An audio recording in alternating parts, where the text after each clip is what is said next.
Today we're taking a look at E for Epiphone vintage guitar picks. Now you may have noticed I classified Epiphone under the Gibson brand, and that'll become clear as to why in just a moment. Right now we're taking a look at 10 different shapes here. Interesting feature about these shapes and colors, both the tortoise style, which is tiger stripe, and this white, are also featured by Gibson.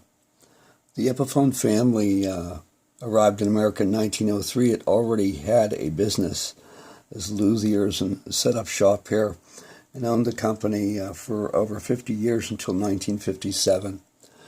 Through that period of time, there are no known examples of Epiphone guitar picks that have an E or other Epiphone logo.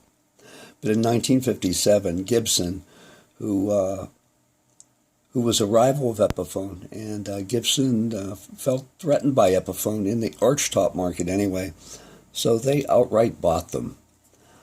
Gibson, having acquired Epiphone in 1957, shortly thereafter produced these picks, these Epiphone picks. So Gibson made these Epiphone picks.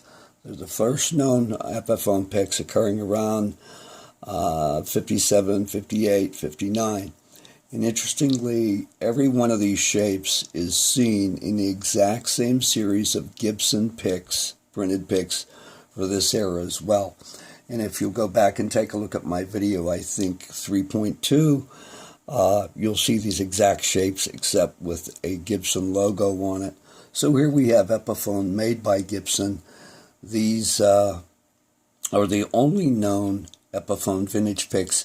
There is a black Epiphone with red, silver, and another black standard Epiphone with gold silver print occurring in the early 90s.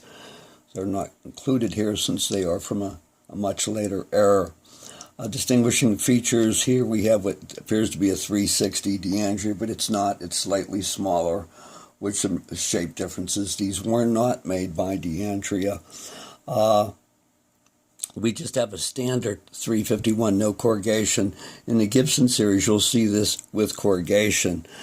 Here we have an Epiphone with corrugation, very sweet corrugation style too, not the D'Andrea style. And I'm going to imagine it's going to focus here in a second. There it is. Very interesting corrugation style. We'll do a video in the future that just takes close-ups of various types of corrugation. So there you have it for Epiphone. These 4 picks at the bottom, they're simply duplicates of a few we have at the top row. And I decided to keep those, of course, because there was some variation perhaps in celluloid or strength of print style. They're all gold print. That type of gold print we saw on the Les Pauls that wore off, and also the Guild picks of the same era that wears off real easily. Really sweet pick to have. I'm glad to have in my collection. And out of all these shapes here, only 2 of these shapes are produced today, and that's the 351, and that's this small 358.5, what's commonly referred to as a jazz pick.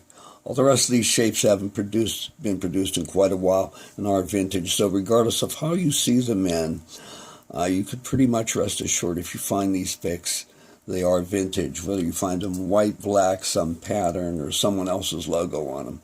And if not, and you have a question, give me a call. I'll be glad to help you out. Joe Macy, FindPick7 at yahoo.com. Be good to hear from you. Take care. Bye-bye.